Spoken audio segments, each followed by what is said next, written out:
प्रधानमंत्री जी ने महाकुंभ के आयोजन के अवसर पर उनके पाद प्रक्षालन के माध्यम से, पांव प्रक्षालन के माध्यम से किया।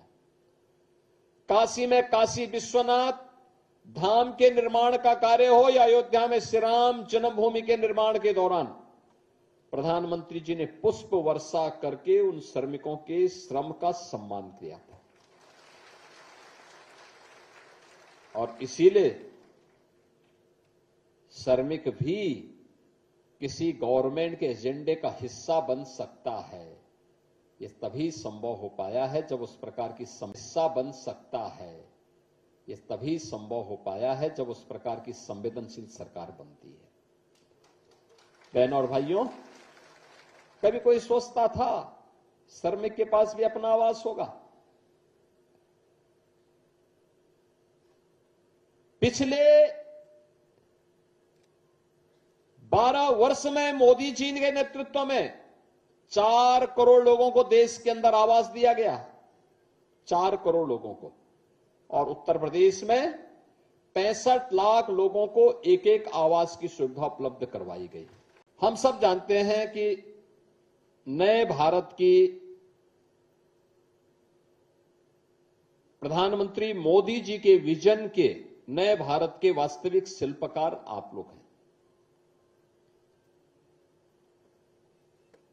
हमारा श्रमिक जिस भी क्षेत्र में काम करता है, सर्दी, गर्मी, बरसात, आंधी, तूफान, लू, कुछ भी हो, वह न रुकता है, न थकता है, न डिगता है।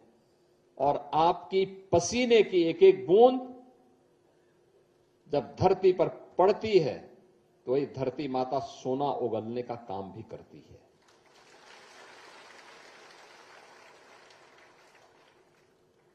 जिन श्रमिकों के परिश्रम से हर तबके के व्यक्ति को सिर ढकने के लिए छत प्राप्त होती है, विडंबना क्या थी? उन श्रमिकों के पास अपना आवास कभी नहीं हो पाता था। जो श्रमिक दूसरों के घर के इज्जत घर बनाते थे, उनकी इज्जत, उनके परिवार की इज्जत स्वयं सड़कों पर दिखती थी। जो दूसरों का पेट भरने के लिए अन्न उत्पन्न करते थे, उनके बच्चे स्वयं भूख से तड़पने के लिए मजबूर होते थे। जो बड़ी बड़ी हॉस्पिटल की इमारत बनाने में योगदान करते थे, उन श्रमिकों के लिए स्वयं के उपचार के लाले पड़ते थे। जो दूसरों के लिए सुविधा देने के लिए दिन रात, सर्दी गर्मी, आंधी तूफान, इन सब की परवाह के बगैर कार्य करते हैं, और श्रमिक अभाव में जीता था। लेकिन हम सबसे पहले आभारी हैं प्रधानमंत्री मोदी जी के, जिन्होंने श्रमिकों को सम्मान देकर के, उनके श्रम को सम्मान देकर के देश को श्रममेव जयते के इस उद्घोष के साथ जोड़ने का काम किया। अपने परिश्रम से, अपने पसीने से प्रदेश को, उत्तर प्रदेश को भारत के अनलिमिटेड पोटेंशियल का प्रदेश बनाने वाले मेरे सभी श्रमिक बहनों और भाइयों,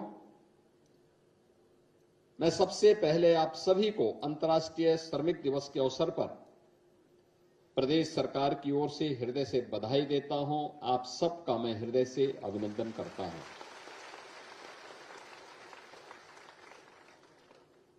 इस अवसर पर श्रमिकों के परिश्रम की एक नई मिसाल आदरणीय प्रधानमंत्री जी के मार्गदर्शन में अटल आवासीय विद्यालय के रूप में हम सबको 2023 में प्राप्त हुई थी। और आज अटल आवासीय विद्यालय के उन छात्रों को, पहले बैच के छात्रों को जिन्होंने मेरिट सूची में स्थान प्राप्त किया है, उन बच्चों को सम्मानित करने और दोनों प्रयागराज और वाराणसी के अटल आवासीय विद्यालय के प्रधानाचार्यों के बीच सम्मान का एक आयोजन यहां पर मुझे श्रमिक दिवस पर करने का अवसर प्राप्त हुआ है। मैं अटल आवासीय विद्यालय के इन सभी छात्रों को, दोनों प्रधानाचार्यों के साथ साथ जिन विद्यालयों ने अच्छा काम किया है और वहां पे श्रमिकों के बच्चे पढ़ते हैं, ये अटल आवासीय विद्यालय डेडिकेटेड है श्रमिकों के बच्चों के लिए, या फिर मुख्यमंत्री बाल सेवा योजना, जो बच्चे कोविड कालखंड में निराश्रित हुए थे उन बच्चों के लिए। तो स्वाभाविक रूप से मेरिट में, सीबीएसई बोर्ड की मेरिट में स्थान प्राप्त करने वाले इन बच्चों ने आपके पसीने और आपके श्रम की लाज रखी है। मैं इस अवसर पर इन सबको हृदय से बधाई देता हूं।